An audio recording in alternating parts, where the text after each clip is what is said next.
43절 우리 다 같이 합독하겠습니다. 시작. 아직 예수께서 말씀하실 때에 회당장의 집에서 사람들이 와서 회당장에게 이르되 당신의 딸이 죽었나이다. 어찌하여 선생을 더 괴롭게 하나이까?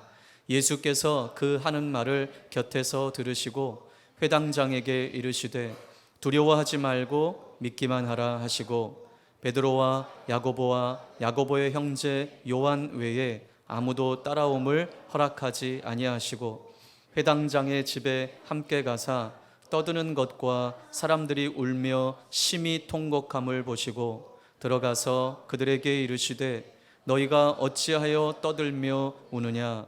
이 아이가 죽은 것이 아니라 잔다 하시니 그들이 비웃더라.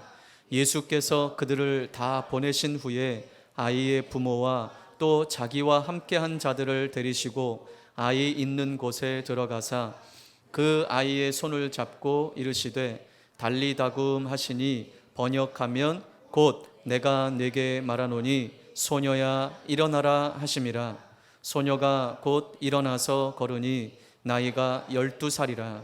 사람들이 곧 크게 놀라거늘 예수께서 이 일을 아무도 알지 못하게 하라고 그들을 많이 경계하시고 이에 소녀에게 먹을 것을 주라 하시니라. 아멘. 우리 인생은 고난의 연속이라고 해도 과언이 아닙니다. 또 우리의 힘으로 우리 인생에서 해결할 수 있는 문제들이 그렇게 많지 않습니다. 때로는 숨이 막힐 때도 있고 또 출구가 없는 터널과 같을 때도 있고 그래서 앞뒤가 꽉 막힌 진퇴양난의 그러한 상황들을 맞이할 때가 우리 인생에 참 많이 있습니다. 때로는 믿음을 갖고 있다고 하는 성도들조차도 이런 상황들 때문에 낙심하고 좌절하고 무기력 가운데 빠져 있을 때가 많이 있습니다. 그러나 여러분, 문제는 우리의 상황이 아니에요. 문제는 우리의 환경이 아니에요. 문제는 나에게 있습니다. 다시 말해서 지금 이 고난을 이길 만한 믿음이 없어요. 끝이 보이지 않는 이 터널과 같은 인생을 헤쳐나아갈 만한 힘이 없어요. 하나님의 능력을 믿고 나의 상식과 나의 상황을 뛰어넘어 일하시는 그 하나님을 신뢰하는 믿음이 우리에게 없을 때가 많아요. 이것이 문제예요. 여러분, 우리는 지난주 혈루증을 앓았던 12년 동안 혈루증으로 인해서 고생했던 이 여인의 믿음에 대해서 우리가 함께 나누었습니다. 이 혈루병, 여러분 불치병으로 인해서 좋다고 하는 용하다고 하는 의원들을 다 찾아가다가 그의 재정을 다 허비하고도 더 상황이 악화되었고 또 종교적으로도 부정한 사람이라고 낙인 찍혀서 이 여인과 맞닿는 사람들도 부정하게 되고 이 여인이 만졌던 물건을 또 다른 사람들이 만지기만 해도 부정하다 여김을 받았던, 그래서 다른 사람에게 엄격하게 격리되어야만 했던 이 안타까운 여인의 인생, 사회적으로도 종교적으로도 버림받았던 이 여인. 그러나 여러분, 이 여인은 그러한 상황 앞에 주저앉아서 한탄만 하지 않았어요. 주님이 오셨다는 소식을 듣고 주님께로 달려나아갑니다. 사람들을 만나면 부정한 여인이다 듣는 그 소리도 개의치 않았어요. 오늘 주님 만나야 되겠다. 이 믿음으로 내가 주님의 옷에 내 손가락 하나만 대어도 낫겠다라고 하는 믿음으로 주님을 찾았습니다. 비록 연약한 믿음이에요. 그러나 이 믿음의 행동은 주님의 기적을 경험하기에 충분했습니다. 예수님의 구원하시는 능력을 경험하기에 충분했다라는 거예요. 여러분, 믿음의 큰 믿음, 작은 믿음, 여러분 이런 거 신경 쓰지 마시고 내가 해야 할 한 걸음을 내디딜 때 주님의 은혜를 경험할 수 있다는 것이에요. 여러분, 오늘 이 본문은 다시 화제의 전환이 바뀌어서 화제의 전환이 이루어서 야이로의 딸 이야기로 다시 돌아갑니다. 야이로의 딸은 오늘 본문에 말했던 것처럼 12세, 12살 먹은 딸이었어요. 근데 여러분, 당시의 12세는 결혼 정년기의 나이예요. 그리고 누가복음에 의하면 외동딸이라고 말합니다. 하나밖에 없는 딸, 결혼할 나이가 된 이 딸, 그런데 죽게 되었어요. 아버지의 심정이 어떻겠어요? 그 절박한 심정으로 주님을 찾아왔던 거 아닙니까? 야이로가 죽어가는 자신의 딸을 구원해 달라고 간구한 야이로와 함께 예수님은 그의 집으로 가는 도중에 누구를 만난 거였어요? 혈루증 앓는 여인을 만난 거였습니다. 예수님이 혈루증에서 완치된 이 여인과 대화할 때의 일이 오늘 이제 후반부의 말씀이에요. 자, 야이로의 집에서부터 사람들이 왔어요. 그리고 가슴 아픈 소식을 전합니다. 자, 35절 다시 한번 읽겠습니다. 시작. 아직 예수께서 말씀하실 때에 회당장의 집에서 사람들이 와서 회당장에게 이르되 당신의 딸이 죽었나이다. 어찌하여 선생을 더 괴롭게 하나이까? 당신의 딸이 죽었으니 선생을 더 괴롭게 해드릴 일이 있겠습니까? 모든 것이 끝났다라고 생각했어요, 이들은. 그래서 예수님을 더 이상 힘들게 하지 말라라는 거죠.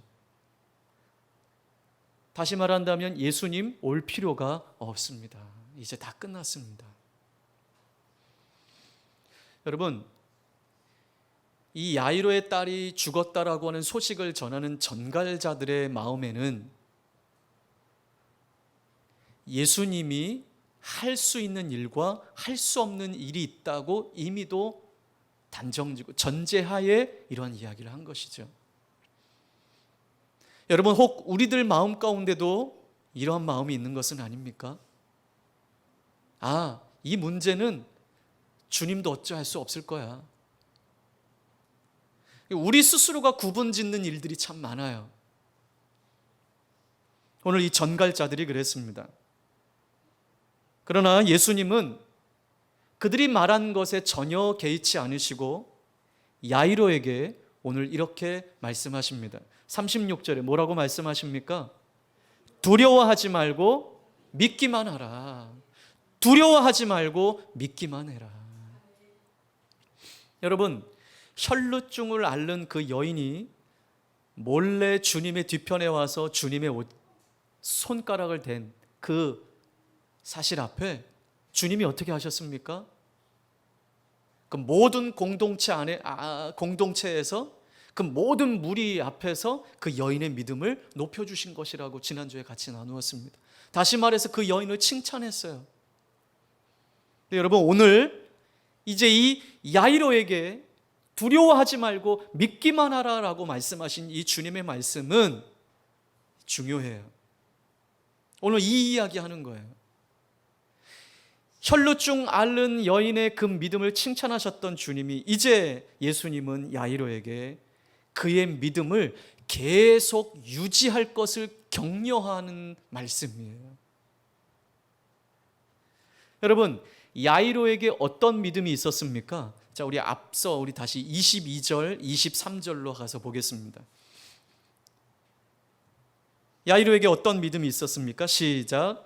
회당장 중에 하나인 야이로라 하는 이가 와서 예수를 보고 발 아래 엎드려 간곡히 구하여 이르되 내 어린 딸이 죽게 되었사오니 오셔서 그 위에 손을 얹으사 그로 구원을 받아 살게 하소서 하거늘.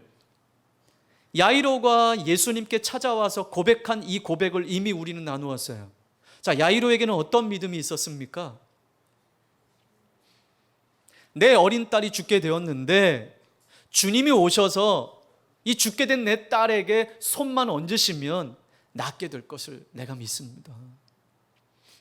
야이로에게 이 믿음이 있었어요.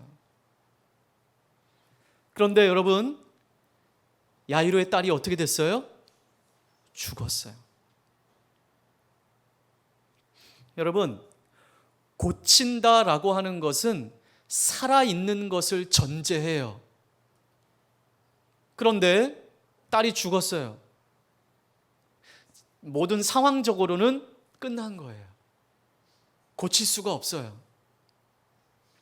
모든 소망이 사라진 거예요. 이런 상황에 주님이 오셔서 손을 얹은들 무슨 소용이 있겠나.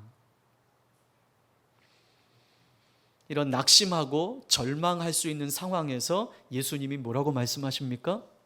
두려워하지 말고 믿기만 해라. 오늘 그렇게 말씀하십니다. 내가 가서 손만 얹어도 살아날 것을 믿은 너의 그 믿음을 계속 유지해라 라는 말씀이에요. 내가 가서 손만 얹어도 낫게 될 것이라고 믿었던 너의 믿음, 지금 이 절망스러운 상황에 흔들리지 말아라. 네 믿음을 지켜라 라고 지금 주님이 격려하시는 말씀이에요. 두려워하지 말고 믿기만 하라 라는 말씀. 내 믿음, 지금 이 절망스러운 상황, 내 딸이 죽었다고 네가 처음에 품었던 그 믿음에서 흔들리지 말아라. 네 믿음 좀 잘 지켜라. 네 믿음을 유지하라. 그렇게 격려하고 계시는 주님의 말씀이에요. 여러분, 우리 삶 속에 우리의 믿음을 흔들게 하는 상황들이 얼마나 많습니까? 우리가 예배할 때, 또 말씀을 묵상할 때, 기도할 때는 그래, 다시 한번 일어나 보자. 내가 이 말씀에 의지해서 그래 한번 믿음으로 살아보자. 그렇게 결정을 하지만 세상이 그렇게 우리를 가만히 내버려 두지 않습니다. 믿음을 유지하고 믿음을 지키고 흔들리지 않고 살아가도록 우리를 그렇게 가만히 내버려 두지가 않습니다. 사단은요, 우는 사자와 같이 두루 삼킬 자를 찾아다닌다고 하지 않았습니까? 계속해서 우리를 흔들어요. 계속해서 하나님을 신뢰하지 못하도록 흔들어요. 어떤 이는 재정으로, 어떤 이는 건강으로, 어떤 이는 사람들과의 관계로, 어떤 이는 직장에서의 어려움으로 계속해서 우리의 믿음을 흔들어요. 너 이래도 믿음 지킬 수 있어? 계속 우리의 믿음을 흔들어요. 믿음대로 살겠다고 결정했지만 다시 삶의 현장으로 돌아가면 여전히 우리의 마음은 연약해서 자꾸 흔들려요. 그래서 가지고 있던 그 믿음조차도 잃어버릴 때가 많아요. 끊임없이 말씀을 통해 그래, 다 잘 될 거야, 신락 같은 희망을 품고 하나님을 의지한다고 의지하고 또 믿음으로 기다린 일들이 내 마음처럼 해결되지가 않아요. 풀리지가 않아요. 이제 어떤 방법을 써도 해결할 수 없는 상황을 만나면 믿음을 가지고 있다라고 하는 신앙인들조차도 그 삶을 포기해버릴 때가 많아요. 낙심과 절망으로 우리의 믿음이 흔들리고 믿음이 무너져 내릴 때가 많습니다. 그때 주님이 우리에게 말씀하십니다. 뭐라고요? 두려워하지 말고 믿기만 해라. 이 말이 무슨 의미라고요? 네가 가졌던 그 믿음 잘 지켜라. 네가 품고 있던 그 믿음 잘 유지해라. 네가 가지고 있는 이 믿음에서 흔들리지 말아라. 주님이 오늘 우리를 향해 격려하고 계시는 말씀이에요. 그러나 여러분, 오해하지 마십시오. 두려워하지 말고 믿기만 하라. 여기 믿기만 하라는 그 말씀은요, 야, 너 걱정하지 마. 내가 다 알아서 해줄게. 해결할게.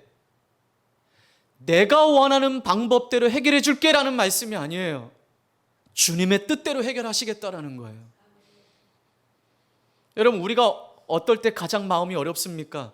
내가 생각했던 것이 생각대로 잘 안 될 때, 주님, 내가 기도했는데 왜 안 됩니까?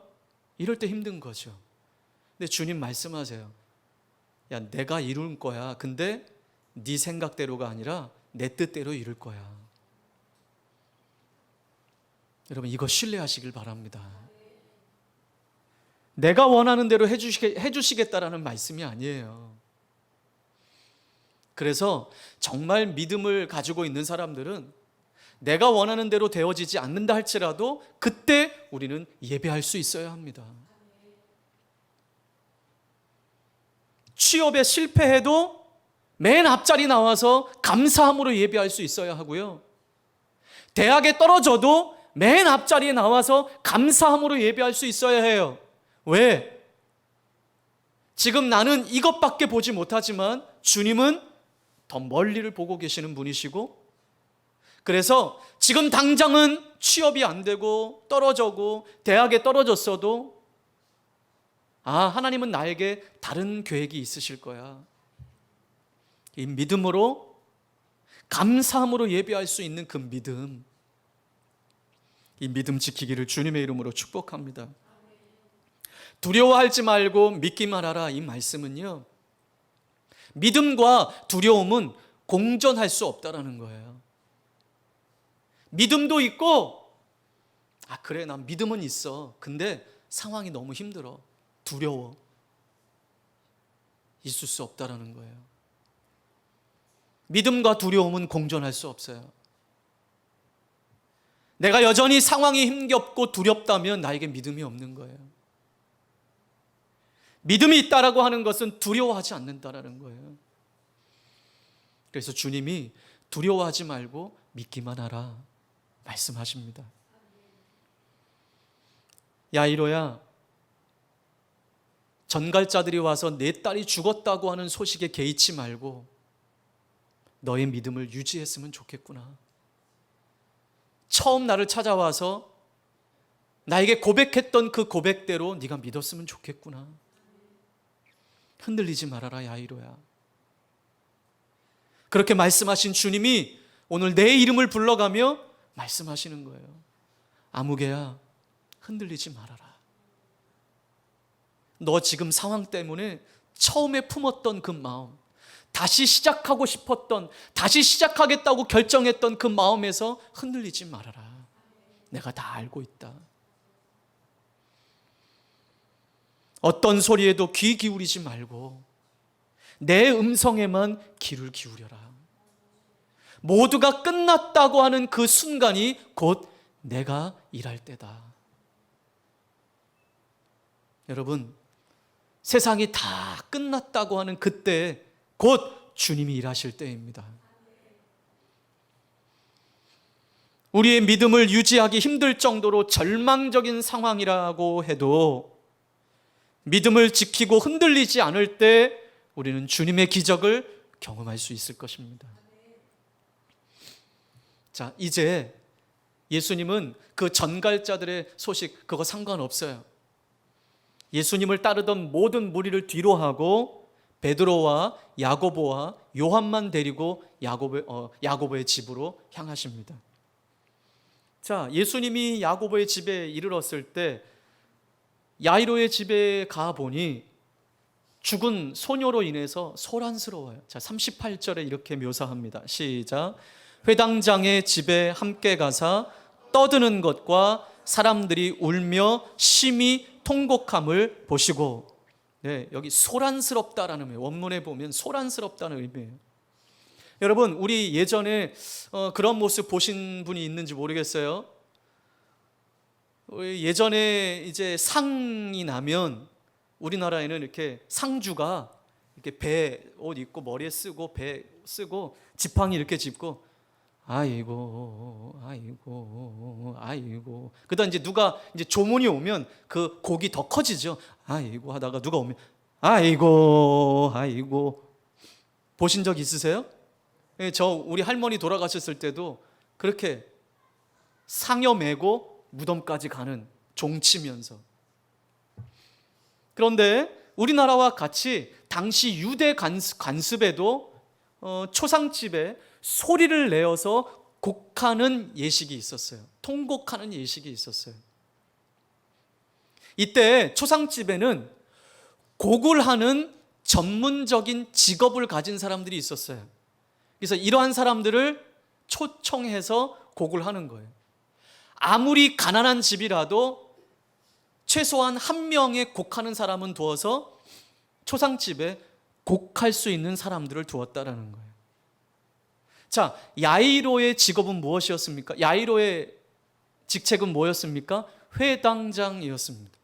회당장은 예배를 집무하고 강론을 하고 성경을 통독하고 재정을 관리하는 이러한 일들을 행했는데, 오늘 이러한 회당 지도자 3명 중에 한 사람이었습니다.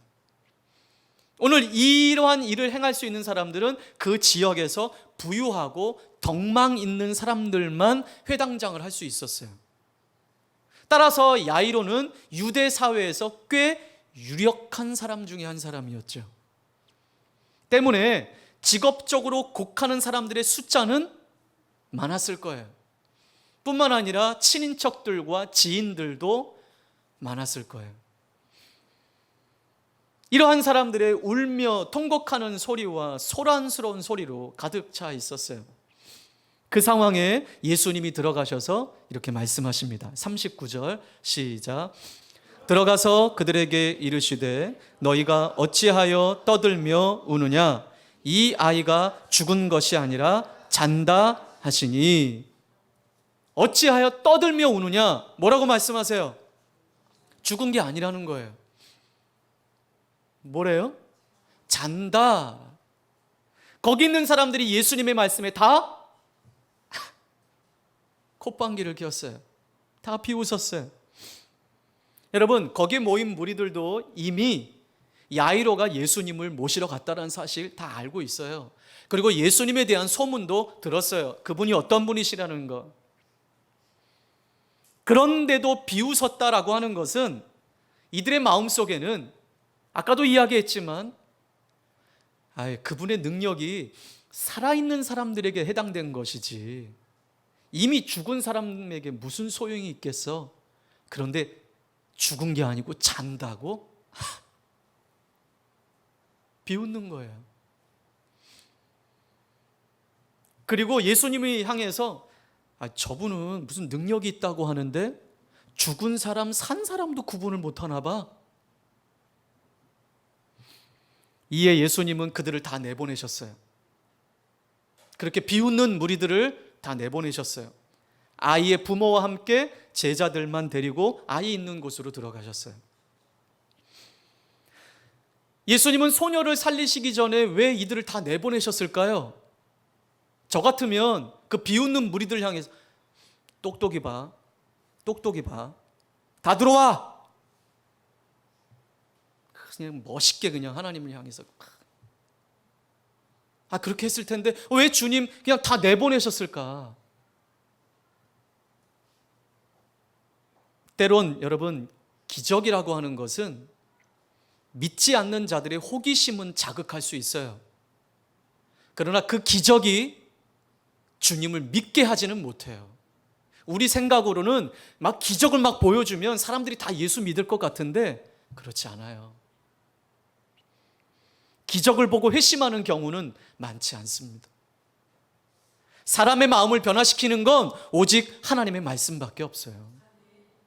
여러분, 그러니 여러분도 어떤 기적, 눈에 보이는 이적 이런 것만 사모하지 마세요. 하나님의 말씀이 기적입니다. 말씀만 잘 들어도 생명이 살아나요.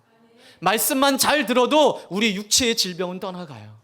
이러한 은혜가 지금도 경험되어지고 있어요. 주님은 아셨던 거예요. 그렇게 비웃는 무리들에게 기적을 보여줘도 소용없다라는 것 주님 알고 계셨던 것이죠. 여기 내보내다라는 말은요, 귀신을 내어 쫓을 때 쓰는 단어와 같은 단어예요. 그래서 강압적으로 내치셨다라는 말씀이에요.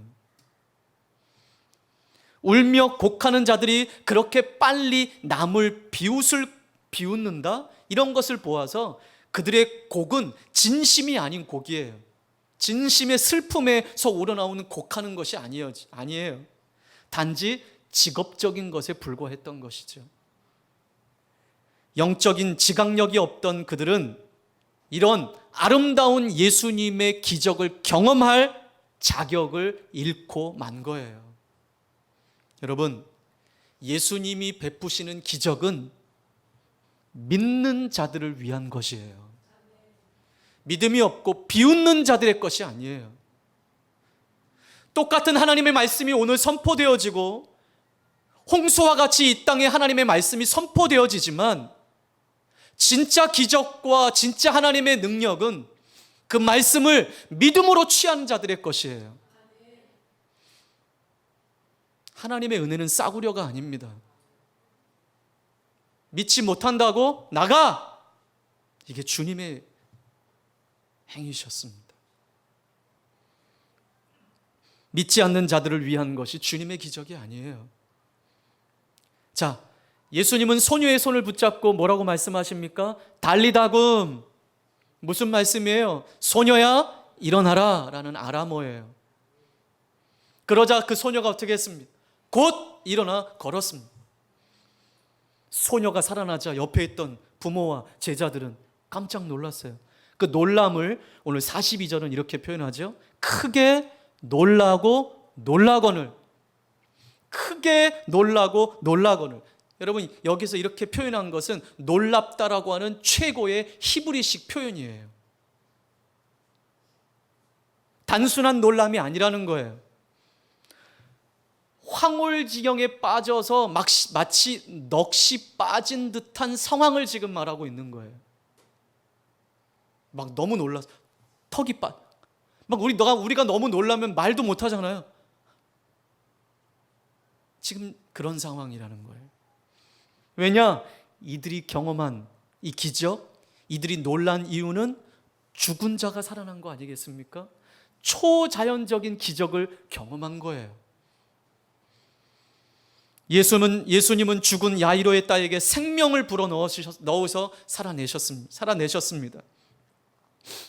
우리 주님은 죽음으로 인한 절망과 어두움을 내어 쫓으시는 분이십니다. 여러분, 귀신을 내어 쫓으신 분 아니십니까? 묶였던 것들을 풀어내시는 분 아니십니까? 질병을 치유하시는 분 아니십니까? 치유하시는 하나님. 오늘 이 하나님은 죽은 자를 살리시는 그 하나님의 능력을 가지신 주님이 바로 하나님이심을 오늘도 우리에게 말씀하십니다. 그렇습니다. 주님은 이렇게 우리에게 찾아오셨어요. 이것이 주님의 사역입니다.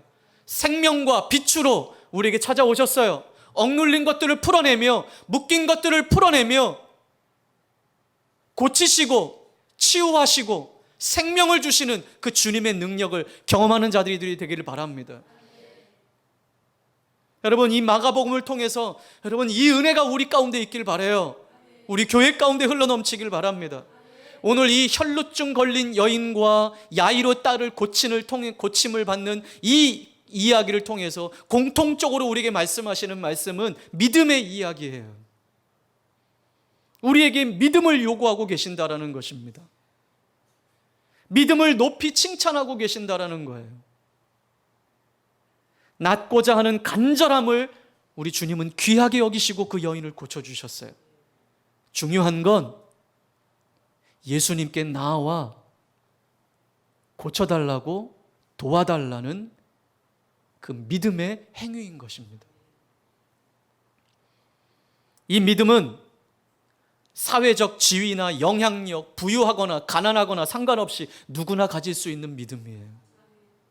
예수님은 사회적으로 종교적으로 소외된 혈루증 앓는 이 여인의 간절함과 또 사회에서 이 여인과는 반대로 사회에서 존경받는 이 회당장의 간절한 간구를 동일하게 헤아려 주셨어요. 연약한 자나 높은 자나 상관없이 힘든 일, 내 힘으로 어찌할 수 없는 일을 만났을 때 우리의 믿음이 흔들릴 때 주님은 우리를 격려하십니다. 어떤 상황에도 어떤 소리에도 개의치 말고 너의 믿음을 잘 유지했으면 좋겠구나. 흔들리지 말라고 우리를 격려하고 계십니다. 여러분, 문제를 만났는데도 불구하고 주님을 찾지 않는다라고 하는 것은 그 자체가 믿음이 없다라는 거예요. 자기 스스로는 지금 힘들다고 이야기해요. 이것도 문제고 이것도 문제라고 이야기는 해요. 기도 부탁은 해요. 그런데 정작 자신이 기도하지 않고 정작 자신이 하나님께 나아가지 않아요. 믿음이 없어요. 안타깝습니다. 문제를 만나서 죽을 것 같은 상황이라고 하면서도 주님을 찾지 않아요. 믿음이 없어요. 여러분, 근심하고 낙심할 시간에 우리는 주님 앞으로 나아가야 합니다. 세상이 할 수 없다고 하는 상황, 다 끝났다고 하는 상황, 우리는 생명과 빛으로 어둠을 몰아내시며 모든 상황을 바꾸시는 주님 앞으로 나아가야 합니다. 우리 스스로 이젠 안 되겠다, 이젠 다 끝났다 라고 한정 짓지 마세요. 이 일은 주님이 하실 수 있고 이 일은 주님이 안 돼, 이건 내가 해도 안 될 것 같아. 한정 짓지 마시고 주님 앞으로 나아가세요. 혈루증 앓는 여인과 야이로와 같이 주님의 구원하시는 능력을 신뢰하며 믿음으로 나아가십시오. 우리의 모든 것을 헤아리시는 그 주님 앞에 믿음으로 나아가십시오. 우리 삶에 아무런 희망도 발견할 수 없을 그때가 바로 주님께 나아갈 때입니다. 오직 우리에게 필요한 것은 주님을 신뢰하는 믿음입니다. 어려운 상황으로 두렵고 절망스럽고 낙심이 되고 우리의 믿음이 흔들릴 때 주님이 오늘 저와 여러분에게 말씀하십니다. 사랑하는 딸아, 사랑하는 아들아, 아무개야, 두려워하지 말고 믿기만 해라. 세상의 말 듣지 말고 나만 신뢰해라. 기도하겠습니다.